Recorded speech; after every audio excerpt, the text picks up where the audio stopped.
Tjena! Marcus Lindblad här från Sparcash. Idag så ska vi prata om hur man sparar cash på rätt sätt så att du får hög sparränta. Alltså det är sparkonton vi ska gå igenom. De bästa sparkontona som faktiskt har en ränta. För de allra flesta sparkontona idag på banken har ju faktiskt 0 i ränta. Men det finns några sparkonton där ute som ger dig lite kronor för dina pengar. Och det är viktigt att du tar vara på alla pengar som du har. Varje krona som du äger vill du sätta i arbete så att de tjänar pengar åt dig hela tiden. Ifall det är så att du har pengar idag som ligger på ett nollräntekonto så förlorar du ju pengar. Eftersom vi har någonting som kallas för inflation. Det som händer över tid det är att priserna stiger och vi får höjda löner och saker och ting kostar mer för varje dag som går. Du kanske känner igen det här att en Piggelin för några år sedan kostade mindre än vad den kostar idag. Jag minns när jag var liten så kostade en Piggelin kanske 5-6 kronor men idag så kostar den 8 kronor. Och det här är ju en indikation på att priserna går upp så att företagen ska kunna tjäna mer pengar så att du och jag ska kunna få mer i lön så att vi har råd att leva helt enkelt. Och det här är vad som kallas för inflation. Men idag så är räntan så låg och det betyder att på våra sparkonton så får vi inte så mycket pengar. Och anledningen till att räntan är låg det är för att staten vill att vi ska spendera, konsumera och handla mer för våra pengar helt enkelt. Och därför är det extremt viktigt att när du har sparpengar, se till att du försöker hitta de här nischräntekontona som ger dig lite i ränta. Eftersom du vill ju alltid tjäna pengar på dina pengar som ligger. Men när du jämför olika sparkonton, se då till att sparkontot har insättningsgaranti. Insättningsgaranti är ett skydd för att dina sparpengar ska vara säkra. Nu är det ju så att tidigare så har det funnits sparkonton utan insättningsgaranti och det finns fortfarande. Men det har nyligen kommit till en lag som gör att sparkonton utan insättningsgaranti inte kommer finnas. Men om det är så att du går ut och kollar och hittar sparkonton med en hög sparränta som är onormalt hög så har det förmodligen ingen insättningsgaranti och då är det en risk. Men ifall det är så att sparkontot som du tänker ansöka om har en insättningsgaranti så kan du känna dig trygg upp till, jag tror att det är drygt 1 miljon. Jag personligen, jag använder mig av 2 stycken olika sparkonton med ränta. Jag använder Avanza Bank, de har någonting som kallas för Sparkonto Plus. Och det betyder att de har ett samarbete med olika företag och banker som gör att du kan få ränta på dina pengar. Och när jag spelar in den här videon just nu så har de obundet sparkonto med ränta upp till 0,6%. Och sen ger de dig också möjligheten att låsa dina sparpengar upp till 2 års tid. Och då kan du få en ränta upp till 1,2%. Och det är mycket bättre än att ha 0 ifall det är så att du sitter med en massa pengar. Du kanske ska vänta på att få betala en massa skatt eller något annat.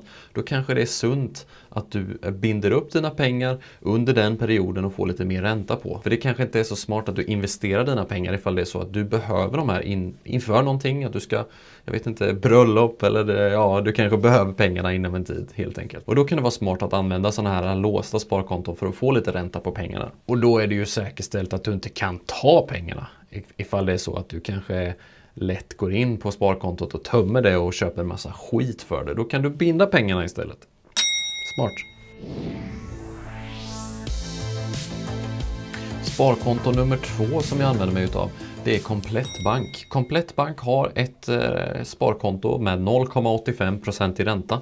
Och det är ganska smidigt därför att jag använder ju också Komplett Bank som kreditkort. Det är ju perfekt då för att då sätter man pengarna på en annan bank så att ifall det är så att jag blir lite sugen på att ta av mina pengar och då måste jag göra ett uttag därifrån och då tar det ju kanske 1, 2, 3 dagar innan jag får ut pengarna.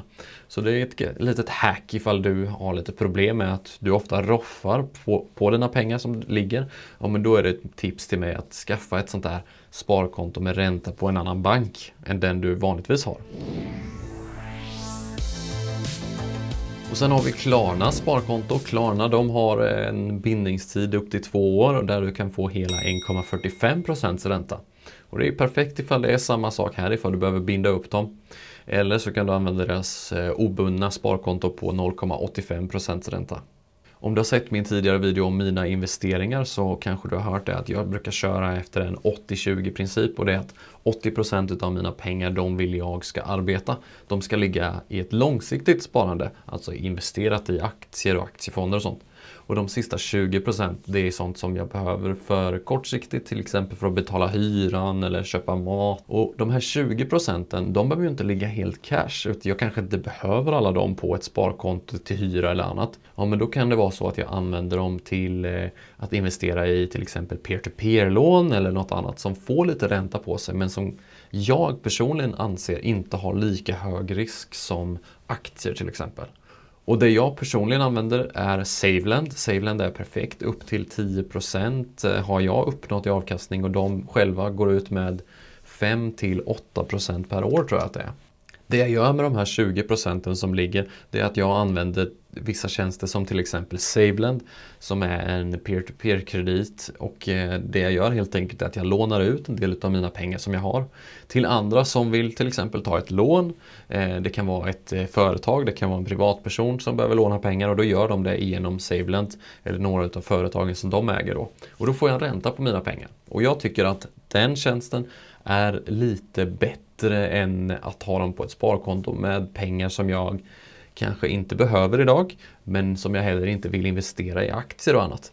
Utan då kan jag ha dem vilande där, och sen så kan jag välja att sälja av de här lånen då ifall det är så att jag behöver de här pengarna inom en närtid. Men det är alltså inte pengar som jag kanske behöver inom en dag eller så, utan det här är pengar som jag kan vänta en vecka eller så på att kunna ta ut och sälja. Så se till att dina sparpengar som ligger får ränta på sig, att du sätter dem i arbete så att du inte har för mycket pengar som bara ligger där till noll. Eftersom dina pengar förlorar ju i värde när de bara ligger där och inte får jobba.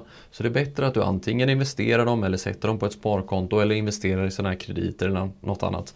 Så att du får bollen i rullning så att dina pengar får arbeta. Jag hoppas du gillade de här tipsen, och jag hoppas att jag ser dig i nästa video. Ha det så gött, tack så mycket för att du har tittat. Ha det gött, ciao!